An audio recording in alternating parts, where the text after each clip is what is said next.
Chapter 1, जन्म से नफरत तक। रात के अंधेरे में आसमान पर काले बादल मंडरा रहे थे।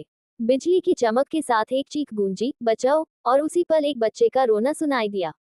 पूरा महल जैसी हवेली उस आवाज से गूंज उठी। महल के अंदर मालिनी राजवंश ने अपनी गोद में नवजात बेटी को उठाया, पर उसके चेहरे पर प्यार नहीं, घृणा थी। फिर लड़की, वो भी ऐसी जो जन्म लेते ही बुरा शकुन ले आए, मालिनी की सास ने कहा। किसी ने देखा भी नहीं कि वो बच्ची कैसे कांप रही थी। ठंडी हवा में उसका चेहरा नीला पड़ गया था। डॉक्टर बोला, बच्ची कमजोर है, इसे ज्यादा देखभाल की जरूरत होगी। पर परिवार ने बस सिर झुका लिया। वो बच्ची थी आराध्या राजवंश, जिसका जन्म ही उसके खिलाफ हो गया। बचपन से ही आराध्या को एहसास होता गया कि वो इस घर में अनवांटेड है। माँ मालिनी का प्यार उसके सौतेले भाइयों आरव और विवान और उसकी सगी बहन रिया पर बरसता था।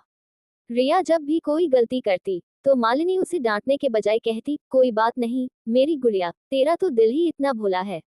पर जब आराध्या गलती करती तो वही आवाज ठंडी हो जाती, तुमसे तो मुझे कुछ उम्मीद ही नहीं। वो पल जब भी आराध्या रात को अकेली अपने कमरे में रोती, उसकी सास के शब्द कानों में गूंजते, ये लड़की तो जन्म से ही मनहूस है। योजक चिन्ह योजक चिन्ह योजक चिन्ह। सालों बाद आराध्या अब 20 की हो चुकी थी। उसकी आंखों में अजीब सी चमक थी, दर्द की, पर हिम्मत की भी। उसने खुद को किताबों और रिसर्च में डुबो लिया था। वो एक ब्रिलियंट जेनेटिक्स रिसर्चर बन चुकी थी, जिसने डीएनए म्यूटेशंस पर रेयर स्टडी की थी। कॉलेज में उसकी पहचान आयन गर्ल के नाम से थी। ना किसी से झगड़ा, ना किसी से झुकना, पर घर लौटते ही वही पुराना माहौल। रिया की हंसी, भाइयों की महफिल और उसका सन्नाटा। उसका चचेरा भाई करण, जो उसी हवेली में रहता था, हमेशा उसका साथ देता था। तू बहुत स्ट्रांग है आराध्या, तुझे इनसे डरने की जरूरत नहीं, करण कहता। पर वो बस मुस्कुरा देती, करण, डरती नहीं हूँ, बस अब फर्क नहीं पड़ता। योजक चिन्ह योजक चिन्ह योजक चिन्ह। फिर एक दिन महल में रिया की सगाई थी। पूरा घर खुशियों में डूबा था। रिया के हाथों में महंगे हीरे और आराध्या को बस फूलों की सजावट का जिम्मा दिया गया था। वो चुपचाप काम कर रही थी जब रिया आए और बोली, दीदी, तुम्हें तो ये सब अच्छा लगता है ना, नौकरानी जैसा काम। आराध्या की आंखें पल भर के लिए चमकी, पर उसने कुछ नहीं कहा। सगाई की रात सबने जश्न मनाया। रिया नशे में धुत थी और उसने सबके सामने आराध्या पर इल्जाम लगा दिया। ये मेरी फियांसे को फंसाने की कोशिश कर रही थी। सभी की नजरों में आराध्या दोषी ठहर गई। मालिनी ने एक थप्पड़ जड़ा, तेरी हिम्मत कैसे हुई रिया का नाम खराब करने की। आराध्या ने सिर्फ इतना कहा, एक दिन सच सबके सामने आएगा माँ। योजक चिन्ह योजक चिन्ह योजक चिन्ह। वो रात जब सब बदल गया। आराध्या अपनी लैब में देर रात तक काम कर रही थी। उसने डीएनए क्लोनिंग एक्सपेरिमेंट में सफलता पाई थी।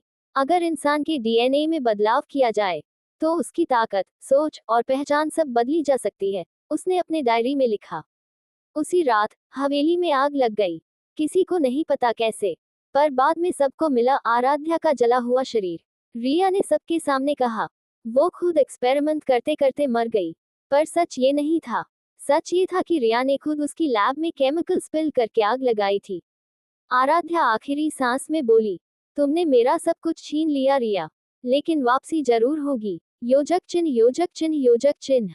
3 साल बाद एक हाईटेक सिटी में एक लैब में किसी ने रिपोर्ट दी, माम, प्रोजेक्ट RAAR-7A सक्सेसफुल रहा। लैब की लाइट्स नीली हुई। एक लड़की ने कदम रखा, लंबी काली चमकदार बाल, स्टील जैसी आंखें। वो मुस्कुराई और बोली, मैं लौट आई हूँ। वो थी आराध्या, पर अब वो वही नहीं रही। अब उसके पास ऐसी पहचान थी जो किसी के पास नहीं थी। उसके डीएनए में एक खास म्यूटेशन था जो इंसान से भी आगे था। योजक चिन्ह योजक चिन्ह योजक चिन्ह। दूसरी तरफ कहीं और एक आदमी अपने बेटे को उठाए खड़ा था। उसकी आंखें हल्की सी नीली चमक रही थीं। बेटा 3 साल का था, पर उसकी आंखों में अजीब सी गहराई थी। आदमी ने आईने में खुद को देखा, मुझमें 4 डीएनए सक्रिय हैं। अब कोई नहीं जान पाएगा मेरी असली शक्ति। वो था रियान राजवंश, दुनिया का सबसे ताकतवर और रहस्यमय आदमी, जो अपने दोस्त के बेटे को पाल रहा था, एक ऐसा बच्चा जिसके अंदर 3 डीएनए पैटर्न्स थे। योजक चिन्ह योजक चिन्ह योजक चिन्ह। रियान और आराध्या की मुलाकात अभी बाकी थी। दोनों अपनी अपनी सच्चाई और अतीत से अनजान थे। एक बदले की आग में जल रही थी, दूसरा किसी रहस्य को छुपाए जी रहा था। योजक चिन्ह योजक चिन्ह योजक चिन्ह। रियान अपनी लैब में रिपोर्ट देख रहा था। स्क्रीन पर एक फाइल खुली। Subject RAAR-7A rebirth DNA detected. उसकी आंखों का रंग बदल गया, लाल और नीला दोनों एक साथ चमके। वो बोला, वो लौट आए हैं, लेकिन कैसे? और स्क्रीन पर आराध्या की नई पहचान की तस्वीर धीरे धीरे उभर आई। Project rebirth code name Aaradhya. Brian और आराध्या के रास्ते टकराने वाले हैं, पर क्या वो दुश्मन बनेंगे या प्यार में फिर से खो जाएंगे?